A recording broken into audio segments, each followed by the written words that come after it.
નમસ્કાર. ક્યારે વિચાર્યું છે કે જંગલમાં ઉગતો એક સામાન્ય લાગતો છોડ આપણા ઘરોની શાન કેવી રીતે બની જાય છે? તો આજે આપણે વાંસની આ જ જાદુઈ સફરને જ સમજવાના છીએ, જ્યાં કુદરત અને કળા એકબીજા સાથે હાથ મિલાવે છે. જરા સુંદર વસ્તુઓ પર નજર તો કરો. માની શકાય કે આ બધું ફક્ત વાંસમાંથી બનેલું છે? આખરે એક સામાન્ય છોડમાંથી આટલી મજબૂત અને કલાત્મક ચીજો બને છે કેવી રીતે? શું છે આની પાછળનું રહસ્ય? ચાલો, આજે આપણે એ જ જાણવાના છીએ. કોઈ પણ કલાકૃતિનો અસલી પાયો શું હોય છે? એનો કાચો માલ, રાઈટ? અને આ કળામાં આપણો હીરો છે વાંસ. તો ચાલો કારીગરીમાં ઊંડા ઉતરીએ એ પહેલાં આ અદ્ભુત વનસ્પતિને થોડી નજીકથી ઓળખી લઈએ. તો સવાલ એ છે કે કારીગરો વાંસ જજ કેમ પસંદ કરે છે? વેલ, એની પાછળ 3 જબરદસ્ત કારણો છે. પહેલું, એ મજબૂત છે. બીજું, વજનમાં એકદમ હલકું. અને ત્રીજું, જે સૌથી જરૂરી છે, એ કુદરતમાં સહેલાઈથી મળી રહે છે. આ જ ગુણો એને કલાકારી માટે એકદમ પરફેક્ટ બનાવે છે. ઓકે, તો હવે જરા એની રચનાને સમજીએ. જુઓ, કોઈ પણ કારીગર માટે એમના મટીરિયલને સમજવું બહુ જ જરૂરી છે. અને વાંસની આખી બનાવટમાં એની રચના જ તો મુખ્ય ભાગ ભજવે છે. વાંસના થડ પર પેલી આડી લાઈનો જોઈ છે? એને કહેવાય ગાંઠ. હવે આ બે ગાંઠોની વચ્ચેનો જે લાંબો, સપાટ અને અંદરથી પોલો ભાગ છે ને, બસ એને જ ઇન્ટરનોડ કહે છે. અને સમજી લો કે કારીગર માટે આ જ હિસ્સો સોના બરાબર છે. જુઓ, અહીં આ ચિત્રમાં એકદમ સાફ દેખાય છે. આ રહી ગાંઠ અને આ રહ્યો બે ગાંઠોની વચ્ચેનો ઇન્ટરનોડ. કારીગર આ જ ભાગને કાપે છે, છોલે છે અને એને અલગ અલગ આકાર આપીને કંઈક અદ્ભુત બનાવે છે.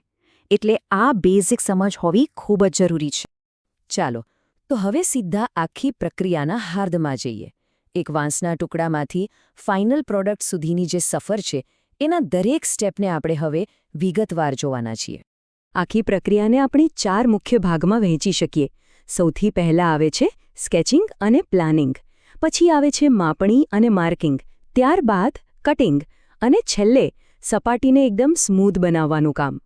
ચાલો, એક પછી એક બધાને જોઈએ. કોઈ પણ મોટી વસ્તુની શરૂઆત ક્યાંથી થાય? એક વિચારથી, એક ડ્રોઈંગથી. અહીં પણ એવું જ છે. કારીગર પહેલાં કાગળ પર પોતાની કલ્પનાને ઉતારે છે. વસ્તુ કેવી દેખાશે, એનું માપ શું હશે, બધું જ અહીં નક્કી થાય છે. એકવાર ડિઝાઇન ફાઇનલ થઈ જાય, પછી આવે છે સૌથી અગત્યનું કામ. એકદમ ચોક્કસ માપ લેવાનું. પેલી કહેવત છે ને, 2 વાર માપો અને 1 વાર કાપો. બસ એ જ નિયમ અહીં લાગુ પડે છે. કારણ કે અહીંયા જો સહેજ પણ ભૂલ થઈ તો આખી મહેનત પાણીમાં.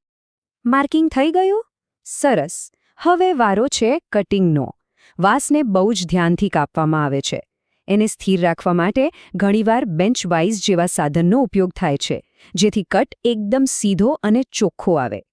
વાંસની જે બહારની છાલ હોય છે ને, એ થોડી ખરબચડી હોય છે. એટલે એને છોલીને, ઘસીને એની અંદરની લીસી ચમકદાર સપાટી બહાર લવાય છે. આ સ્ટેપ પછી જ વાંસનો અસલી રંગ અને એની કુદરતી સુંદરતા ખીલી ઉઠે છે. તો હવે બધા ટુકડાઓ તૈયાર છે. હવે સમય છે એમને જોડીને એક ફાઇનલ આકાર આપવાનો. આ એ સ્ટેજ છે જ્યાં કલાકૃતિને એની સાચી ઓળખ અને મજબૂતાઈ મળે છે. હવે બધા અલગ અલગ ટુકડાઓને ડિઝાઇન પ્રમાણે જોડવામાં આવે છે. આના માટે સ્ક્રૂ કે નટ બોલ્ટનો ઉપયોગ થાય છે. આનાથી એ પાક્કું થાય છે કે જે વસ્તુ બની રહી છે એ ખાલી દેખાવમાં જ સુંદર નથી, પણ એટલી જ મજબૂત અને ઉપયોગી પણ છે. બધું જોડાઈ ગયા પછી જે નાની મોટી કિનારીઓ અને સાંધા હોય છે, એને કાચ પેપરથી ઘસીને એકદમ લીસ્સા કરી દેવાય છે. આ એક જાતનો ફિનિશિંગ ટચ છે, જેનાથી વસ્તુમાં પ્રોફેશનલ લુક આવે છે અને એ વાપરવા માટે એકદમ સેફ બની જાય છે. અને હવે આવે છે છેલ્લું અને સૌથી મહત્વનું પગલું, વાર્નિશ. આ ખાલી એક કોટિંગ નથી, આ તો એક રક્ષણાત્મક કવચ છે.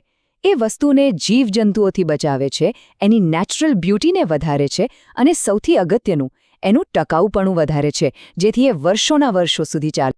તો જોયું ને, કેવી રીતે એક સાવ સામાન્ય વાંસનો ટુકડો એક સંપૂર્ણ કળાકૃતિમાં ફેરવાય છે. આ ખાલી એક પ્રોસેસ નથી, આ એક કળા છે. પ્રકૃતિ અને માણસની ક્રિએટિવિટીનું એકદમ સુંદર મિશ્રણ. અને આ છે ફાઇનલ રિઝલ્ટ. સુંદર, ઉપયોગી અને ટકાઉ. પ્રકૃતિની ભેટ અને કારીગરની મહેનતનું શ્રેષ્ઠ ઉદાહરણ. હવે પછી જ્યારે પણ વાંસની કોઈ વસ્તુ હાથમાં લેશો ત્યારે એની પાછળની આખી કહાની ચોક્કસ યાદ આવશે. આ બધું જોયા પછી એક સવાલ મનમાં જરૂર આવે છે. આજે જ્યારે આખી દુનિયા પ્લાસ્ટિકના વિકલ્પો શોધી રહી છે ત્યારે શું આ અદ્ભુત વનસ્પતિ એનો જવાબ હોઈ શકે છે?